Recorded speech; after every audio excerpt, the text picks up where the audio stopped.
Bienvenue au podcast Le Temps d'arrêt. Bonjour à tous, bienvenue au 39e épisode du Temps d'arrêt. Nous sommes à 2 jours du botté d'envoi du match d'ouverture des Alouettes. Donc, pour l'occasion, je suis très, très heureux de recevoir Joey Alfieri. Joey, comment ça va? Ça va très bien, Étienne. Toi, comment ça va? Très bien, merci. Honnêtement, très excité de te parler. Pour mettre un peu en contexte les gens, tu es un petit peu une légende du broadcast, de la radio en anglais, surtout TSN 690. Tu as couvert les Alouettes pendant très, très longtemps. Puis finalement, tu as réussi à avoir, j'imagine, ta job de rêve pour travailler avec eux. Comment ça s'est fait, cette transition-là? Oui, écoute, la transition a été plus facile que je pensais et c'est vraiment grâce aux gens qui sont ici avec les Alouettes et avec ceux avec qui j'ai travaillé à TSN Radio. Écoute, légende, c'est un grand mot. Là. Je ne suis pas rendu là encore, peut-être un jour, mais pas encore.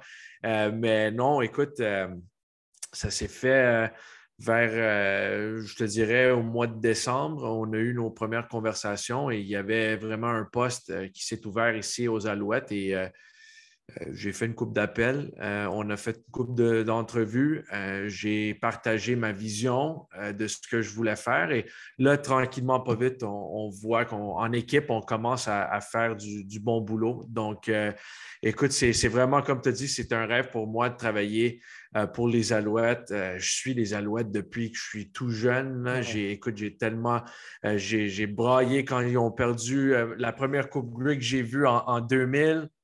Et depuis ce temps-là, je suis devenu fan fini. J'ai couvert l'équipe et là, de faire partie de cette équipe-là avec vraiment un bon groupe de personnes, là, je suis vraiment fier d'être ici. Puis, ton rôle avec l'équipe en ce moment, c'est créateur de contenu puis gestion des médias sociaux. On va mettre un petit peu en contexte le début de la saison. Pour ceux qui ont eu la chance de regarder si on veut, l'émission d'avant-match du premier affrontement contre Calgary il y a déjà 2 semaines, RDS se présentait vraiment une émission d'une très, très grande qualité où on pouvait voir l'envers des décors un petit peu du camp d'entraînement. On avait vraiment accès à des images et des informations inédites. J'imagine que tu as beaucoup travaillé dans ce projet-là avec RDS. Là. Mais je travaillais beaucoup. C'est vraiment plus RDS qui a fait le heavy lifting, comme on dit en anglais. C'est eux autres qui ont vraiment tout réalisé. Là. Il n'y avait pas beaucoup de choses à faire là, pour être très honnête avec toi. Mais je te dirais, il y a beaucoup. On a fait des épisodes que vous pouvez trouver sur YouTube aussi, des épisodes dans Oui, les coulisses. exact. On est rentré Dans les dans coulisses du draft aussi. Là. c'est ça. On est rentré dans le war room de Danny Machocha, le directeur général et son staff. Écoute, on a essayé de montrer le build-up au draft, le processus au camp d'évaluation et les réunions qui se sont faites. Donc, j'encourage le monde à aller voir ça sur Absolument. YouTube. Mais c'est ça, on a fait ça, mais on a beaucoup de projets dans les coulisses qui s'en viennent. On fait des après-matchs, tout de suite après le match sur Facebook Live. On fait des avant-matchs aussi sur Instagram et on est en train de sortir des articles, des entrevues.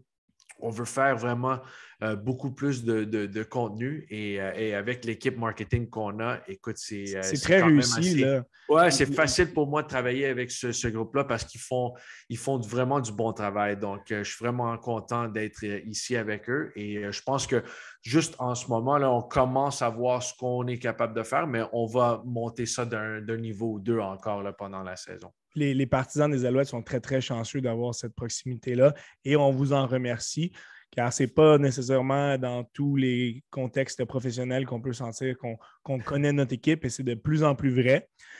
Parle-moi rapidement un petit peu des changements qui ont eu lieu lors de l'entre-saison. Tu as eu la chance, il y a déjà quelques mois, de communiquer avec Danny Machocha pour parler un petit peu de ces changements-là. Autant au niveau du personnel, on peut penser à Anthony Calvillo qui se rajoute à l'équipe d'entraîneurs en tant qu'entraîneur des corps arrière. Est-ce que pour toi, ce fut une entre-saison qui a été positive? Et là, peut-être tu mets un petit peu plus ton chapeau de partisan de l'équipe pour me parler de ça. Est-ce que c'est une entre-saison positive selon toi? Pour moi, oui. En termes de recrutement de nouveaux joueurs, ça a été très bon. Je pense que ça se voit déjà. Là, juste donner un exemple, Mike Jones, le demi de coin, connu un très bon match à Toronto. Ça, c'est un gars qui est tout nouveau. Tyrese Beverett, c'est un autre nouveau qui fait plus un impact sur les unités spéciales. Je pense que le repêchage a été très bien réussi. En termes du staff, en termes des coachs, écoute, quand tu peux ajouter un Anthony Calvillo qui est parti des Alouettes, qui est allé chercher de l'expérience ailleurs dans la ligue avec les Argos et il est allé apprendre et devenir encore meilleur comme entraîneur à l'Université de Montréal avec les Carabins. Tu ajoutes son expérience à Kahari Jones et tu parles de deux gars qui ont été des joueurs vraiment vedettes dans cette ligue. C'est deux gars qui ont gagné le titre de joueur le plus utile pendant qu'ils étaient joueurs dans la ligue. Donc, quand tu as ça dans ton staff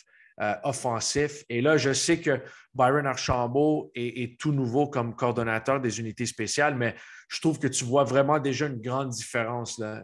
Tu remarques déjà pendant 2 matchs, premièrement à Calgary, son unité n'a pas pris de pénalité, ce qui est vraiment incroyable là, sur les unités spéciales dans la Ligue canadienne, de ne pas prendre aucune pénalité. C'est vraiment impressionnant.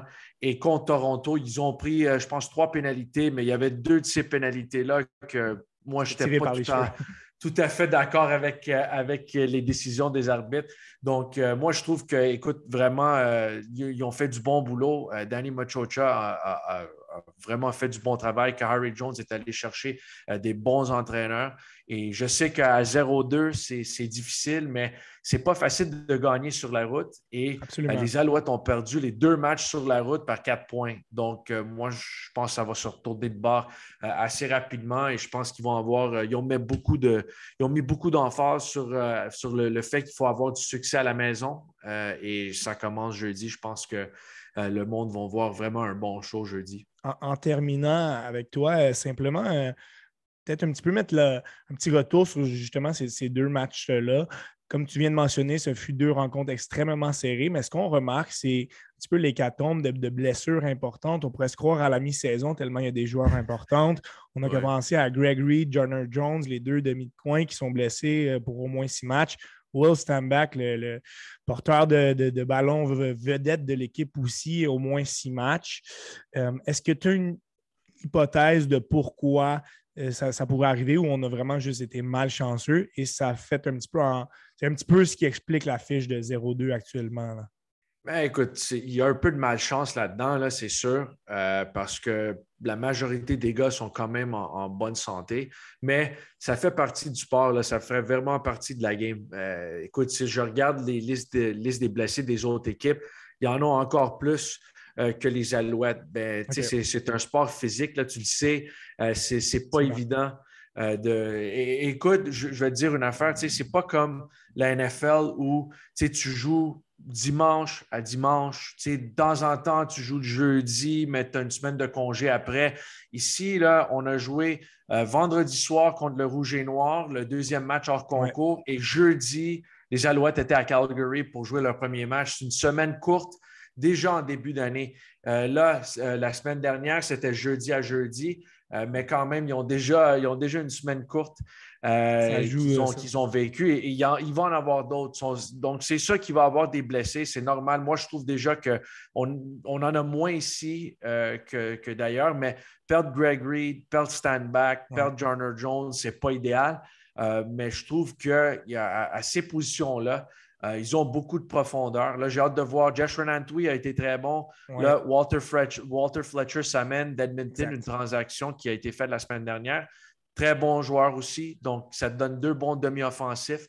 Et en termes de profondeur, comme demi de coin, une chance que Najee Murray revient. Oui. Ça devrait aider beaucoup. Mais Darius Williams était sur l'équipe d'entraînement la première semaine.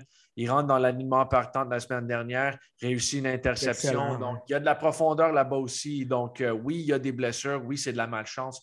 mais je trouve que moi, je pense que ça va se régler d'ici bientôt, là, la première Chapeau, fois. chapeau à Danny Machocha d'avoir amené autant de profondeur. Et pour terminer, Joey, à quoi tu t'attends un petit peu de ce match d'ouverture et peut-être de tous les matchs à domicile cette saison au niveau des partisans? Est-ce qu'on peut s'attendre à ce que ce soit plein ou pratiquement? Je sais que le propriétaire mentionnait qui est franchement intéressant à suivre, là, M. Stern, depuis quelques jours. Il mentionnait que ce n'était pas tout à fait à guichet fermé. Est-ce qu'on peut s'attendre à une saison riche à ce niveau-là pour les Alouettes, là? Oui, moi, je pense que oui. Et juste comme M. Stern, il est venu ici, on était avec lui la semaine dernière et vraiment un gentleman. C'est vraiment quelqu'un qui est passionné, pas juste du sport, mais de l'équipe. Là. Il est fier d'être le propriétaire. Je l'ai vu sur le terrain à Toronto, il portait son chandail. Will Stanback en support de Stanback qui s'est blessé. Donc, c'est incroyable d'avoir un propriétaire impliqué comme ça. Mais moi, écoute, à domicile cette année, je te l'ai mentionné avant, l'année dernière, je pense que tout le monde est de l'avis que ce n'était pas assez bon au stade Percival Molson. Ouais. Je pense que les Alouettes avaient une fiche de 3 et 4. Donc, il y a vraiment une emphase sur les matchs à domicile cette année. Il faut gagner sur la route aussi, mais gagner ces matchs à domicile, c'est vraiment important. Donc, moi, je pense que tu vas avoir une bonne attitude jeudi avec un groupe qui est quand même assez confiant, qui a connu une très belle semaine de pratique et je pense que ça va continuer tout au long de la saison. Joey Alfieri, merci beaucoup d'avoir été là. Je pense que ça va aider à promouvoir un petit peu l'intérêt pour les Alouettes. Je pense qu'une soirée d'été au stade Percival Molson, c'est dans les belles choses à faire à Montréal. Oui. Donc, j'invite tous les partisans de football et de sport à aller voir les Alouettes cette saison. Joey, merci beaucoup d'avoir pris du temps pour nous. Ça fut très, très apprécié et à une prochaine. Hey, merci beaucoup pour l'invitation et n'importe quand, je suis game de sauter sur ton podcast. Excellent. Merci, Joey. Salut. Merci.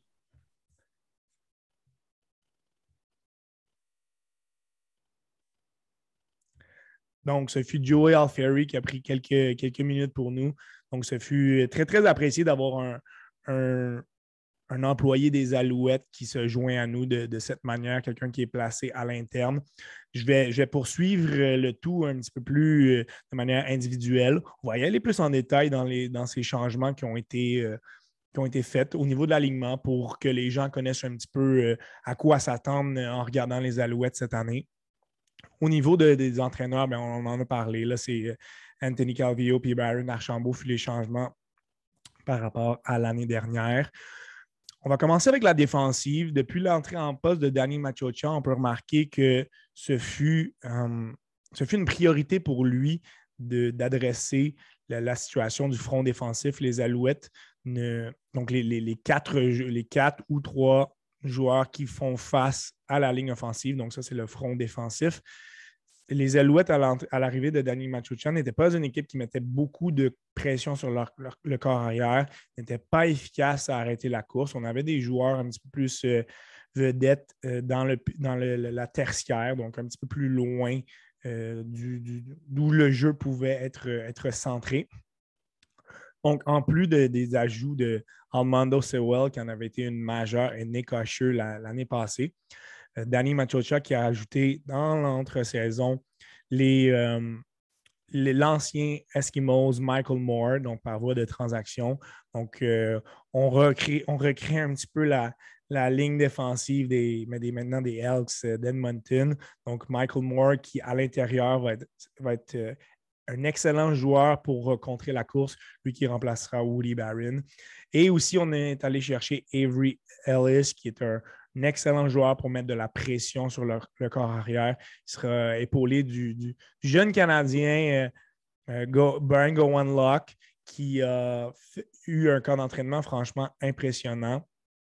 Donc, 4 joueurs pour mettre de la pression. On a eu la perte de David Ménard, qui était un joueur canadien, mais avec les 4 joueurs, Usher, Moore, Sewell et Ellis, on l'a déjà vu dans les 2 premiers matchs, on est efficace contre la course, on se rend encore arrière. Donc, c'est vraiment le cœur de la défensive, mais ça se trouve au niveau du front défensif. Pour ce qui est des secondaires, donc la deuxième ligne derrière le front défensif, malheureusement, on a perdu Ahmad Thomas qui a signé dans la NFL. Donc, il avait été extrêmement efficace l'année passée. On a perdu aussi Patrick Levels qui a signé ailleurs dans la CFL. Ce n'était pas la meilleure saison pour Levels lors de son deuxième passage avec l'équipe. Beaucoup de pénalités, n'était peut-être plus aussi rapide qu'avant. Donc, sa perte pourrait ne pas trop se faire sentir. Joey a parlé tantôt de Everett, qui, pour l'instant, est un remplaçant, mais démontre quand même de belles choses, surtout au niveau des unités spéciales. On mise encore une fois sur l'excellent Canadien Chris Hackey, qui est très rapide, très efficace contre la course, contre la passe. Puis là, les deux nouveaux partants au niveau des secondaires, ça se trouve être Trey Watson, qui est un Américain qui était sur l'équipe de réserve l'année passée, a fait beaucoup de travail de qualité avec les Alouettes un petit peu dans l'ombre des partants, fait beaucoup de répétitions de qualité. Donc, il est allé s'installer au centre des secondaires et jusqu'à présent, il a connu un excellent camp d'entraînement. C'est lui qui a gagné ce poste-là et a continué à faire du travail franchement efficace dans les deux premiers matchs de la saison. Donc, ça va être un joueur à garder à l'œil durant l'année. Et à Darius Pickett qui a joué un petit peu plus au niveau de la tertiaire l'année passée. Là, on le voit dans un rôle un petit peu plus à l'intérieur des secondaires. Donc, un petit peu plus au niveau des side linebackers. Donc, il est un gars qui est capable de mettre de la pression sur le corps arrière, qui est capable de suivre la passe et de bien lire le jeu des corps arrière. Donc, ce n'est pas rempli de joueurs vedettes, si on veut, au niveau des secondaires, mais on a des joueurs efficaces. Pour ce qui est de la tertiaire, on en a parlé malheureusement. On a Greg Reed et Jarner Jones qui ont été placés sur la liste des blessés. Greg Reed, c'est un des meilleurs joueurs de la LCF au niveau des demi-défensifs. La tertiaire, je vous le rappelle, c'est ce qui est les maraudeurs, donc les joueurs qui couvrent la passe de chaque côté et le maraudeur dans le centre. Donc, Greg Reed, un des bons joueurs de la Ligue qui malheureusement est absent pour quelques semaines, mais c'est là qu'on va aller chercher un petit peu plus nos remplaçants. Joey a parlé tantôt de Mike Jones, il y a une belle acquisition en provenance de Winnipeg. Donc ça fut une belle acquisition aussi. Wesley Sutton, qui a passé du temps avec l'équipe de pratique l'année passée aussi, un rôle de partant jusqu'à présent. On a Ronnie Randall Jr. en tant que demi de coin et Najee Murray qui devrait faire le travail avec Darius Williams pour l'autre demi de coin de l'autre côté. Donc, en ce moment, on va y aller un petit peu dans une rotation à 5 au niveau des demi-coins et des demi-défensifs jusqu'à temps que Jones et Reed reviennent. Ensuite, je pense qu'on va vraiment y aller avec ceux qui sont plus aptes à être performants sur le terrain rapidement.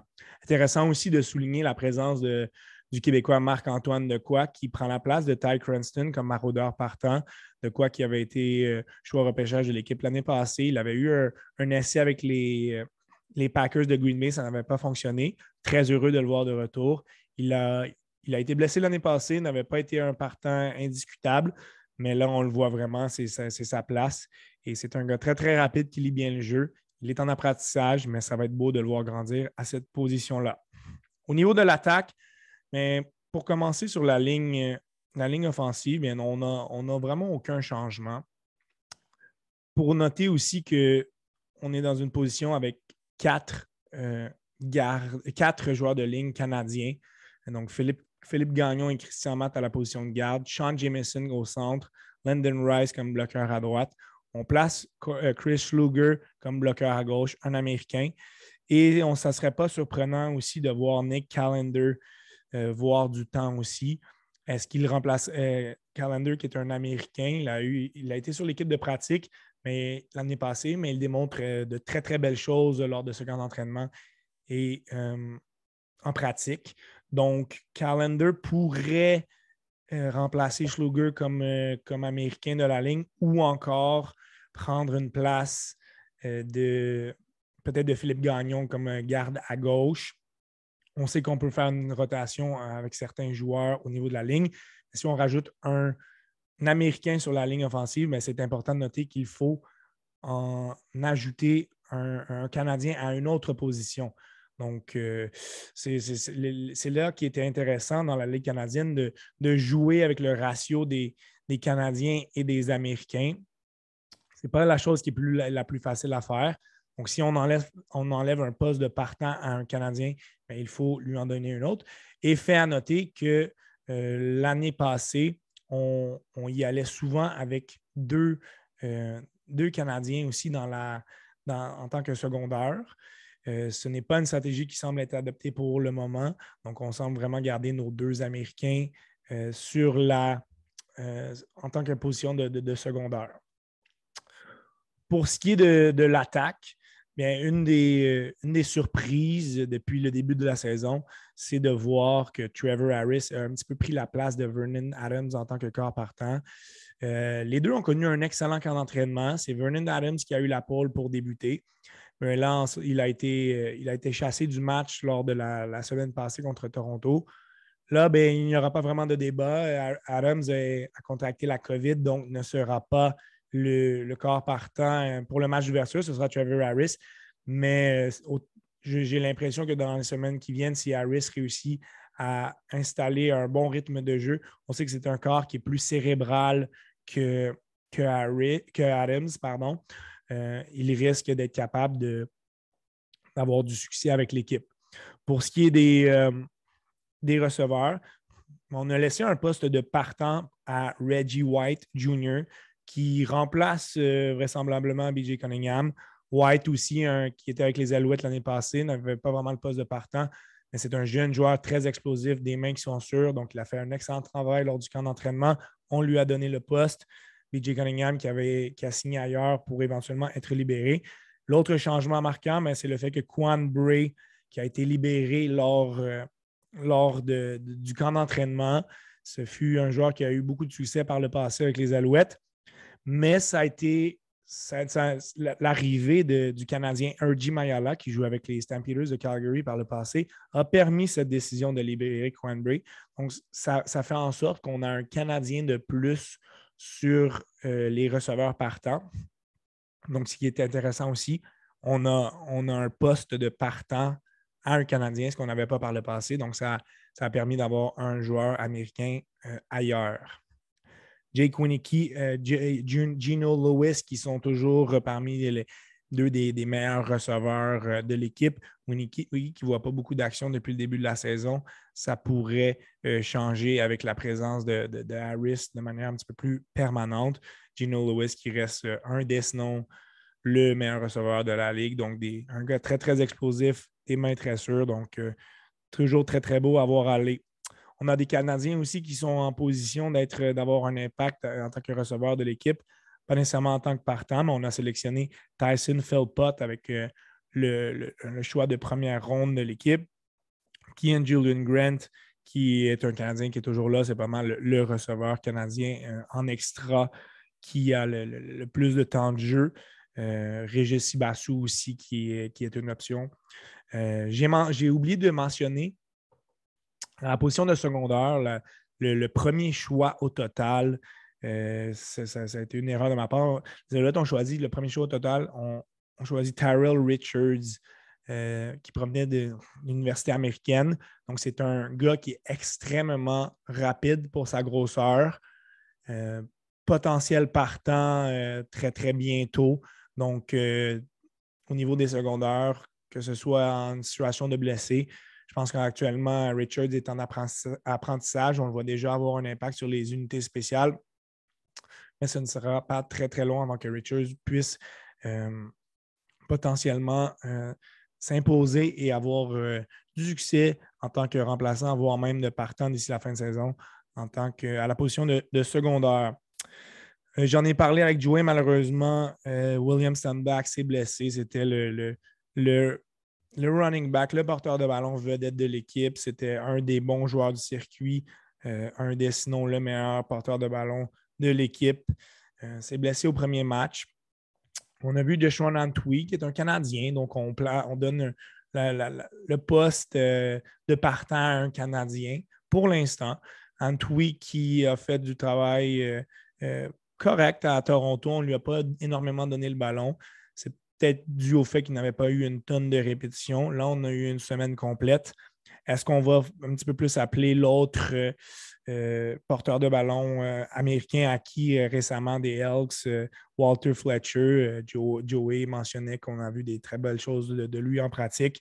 Donc, peut-être que c'est lui qui va être partant. On peut aussi penser à Tavian Feaster, l'ancien de Clemson, qui pourrait être une option à long terme. Donc, ça résume un petit peu la situation de l'attaque. Donc, des bons receveurs, porteurs de ballon. Reste à voir si on peut pallier à la perte de stand-back. À noter quand même que dans l'alignement complet, il y a énormément de Québécois qui sont présents. Certains dans un rôle un petit peu plus obscur en tant que partant. On a commencé à un Christophe Normand qui est un centre arrière, là, le fullback qui ne joue pas à toutes les répétitions, mais qui est toujours présent lorsqu'on a besoin d'un bloc au corps arrière, voire d'une dérobade. On a commencé aussi David Côté, qui est le batteur de précision, une excellente première saison recrue. A eu des moments un petit peu plus difficiles contre Toronto en fin de match, mais j'ai l'impression que ce ne sera qu'une erreur de parcours de son côté. Pierre-Luc Caron, spécialiste des longues remises, est un joueur régulier aussi. Les remplaçants, Alexandre Gagné comme centre arrière, Régis Ibassou comme receveur, Brian Arelimana secondaire, Kerfala Exumé maraudeur, sans parler de tous les joueurs québécois qui sont sur l'équipe de pratique. Donc, plusieurs joueurs québécois qui sont dans l'alignement partant et des réservistes. Donc, ça a été vraiment une priorité pour Danny Machocha lors de son embauche d'ajouter des joueurs québécois. Mais ça a été fait et ce sont des joueurs de qualité qui ont vraiment un impact sur l'équipe. Donc voilà, ça fait le tour un petit peu de cette couverture des chartes des positions des Alouettes. La première partie de l'émission fut franchement très, très intéressante d'avoir un gars qui travaille à l'interne comme Joel Ferry. J'espère que vous aurez apprécié ces interventions et ma couverture de l'alignement. En vous souhaitant une bonne saison 2022 de football. Je sais que la CFL n'est pas nécessairement la ligue favorite de tous les amateurs de football, mais ça vaut la peine d'y jeter un coup d'œil de temps à autre, voire d'aller voir un match directement au Stade Percival Molson. C'est franchement très intéressant. Alors, merci à tous d'avoir été présents et je vous souhaite à un prochain épisode du Temps d'arrêt. Bonne écoute à tout le monde.